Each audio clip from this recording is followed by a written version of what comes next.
Hello বন্ধুরা, welcome to math গুরু। কাল রাত্রিবেলা আমরা একটা বড় আপডেটটা পেয়েছি কি ওয়েস্ট বেঙ্গল গভর্নমেন্ট কলকাতা হাইকোর্টে যা ডিভিশন বেঞ্চ রায় দিয়েছিল ওবিসি কেসে, সেই রায়টাকে ফলো করে নতুন রিক্রুটমেন্ট প্লাস কলেজে যা নতুন অ্যাডমিশনটা হবে সেইটা অর্ডারটাকে ফলো করে করবে। তারপরে আপনাদের জানিয়ে আছে কি যা আইন জটিলটা ছিল এই ওবিসি কেস জন্য আমাদের রাজ্য কোনোভাবে নতুন রিক্রুটমেন্টটা হতো না, তাহলে সেই জটিলটাটা আশা করছি পুরোপুরি কেটে গিয়েছে। আর এর আগে অনেকবার মুখ্যমন্ত্রী বলেছেন ওনার হাতে 10 লাখ সরকারি চাকরি আছে, যেদিন এই ওবিসি কেসটা মিটিয়ে গেলে সব রিক্রুটমেন্টটা খুব তাড়াতাড়ি শেষ হয়ে যাবে।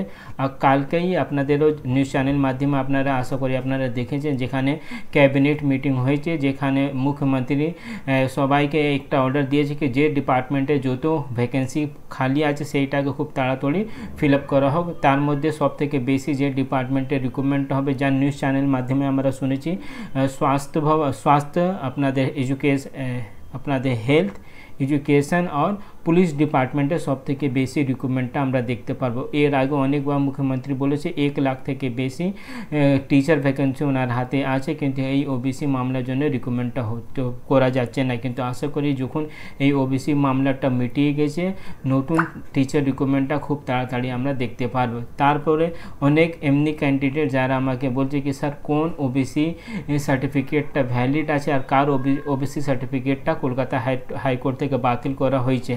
তো এই আপনারা স্ক্রিনে পুরোপুরি লিস্টটা এখানে দেখতে পাচ্ছেন। এখানে মোটামুটি 199 ক্যাটেগরি এমনি আছে যারা ভ্যালিড ওবিসি সার্টিফিকেট হোল্ডার আছে, আর যারা নতুন 73 ক্যাটেগরিদেরকে অ্যাড করা হয়েছিল 2010 পরে, সেইটাকে কলকাতা হাইকোর্টের ডিভিশন বেঞ্চ বাতিল করা হয়েছিল, ওদের সার্টিফিকেটটা পুরোপুরি ইনভ্যালিড হয়ে গেছে। মানে ওরা যখন নতুন চাকরি নাহলে কোনো ইউনিভার্সিটিতে যখন ওরা অ্যাডমিশন নিতে যাবে অ্যাজ এ জেনারেল ক্যান্ডিডেট ওদেরকে ফর্ম ফিল আপ করতে হবে।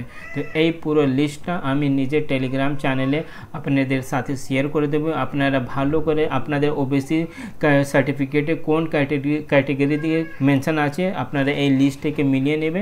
যখন আপনাদের এই লিস্টে নাম থাকলে আপনাদের পুরোপুরি সার্টিফিকেটটা ভ্যালিড সার্টিফিকেট, যদি আপনাদের এই লিস্ট হিসাবে আপনাদের ক্যাটেগরিটা নেই তাহলে আপনাদের ওবিসি সার্টিফিকেটটা ক্যান্সেল হয়ে গেছে আর আপনাদেরকে জেনারেল হিসাবেই ফর্ম ফিল আপটা করতে হবে। কিন্তু আমরা আশা করছি 1 বছর থেকে কম সময় আছে, আমাদের রাজ্যে আবার ইলেকশনটা হবে। তার আগে যেরকম কালকে মুখ্যমন্ত্রী সবাইকে নির্দেশ দিয়েছে কি প্রত্যেক ডিপার্টমেন্টে যত ফাঁকা পোস্ট আছে সেটাকে তাড়াতাড়ি ফিল আপ করা হোক। তো আশা করছি 2 থেকে 3 মাস মধ্যে আমরা নতুন ভ্যাকেন্সিটাও দেখতে পারবো।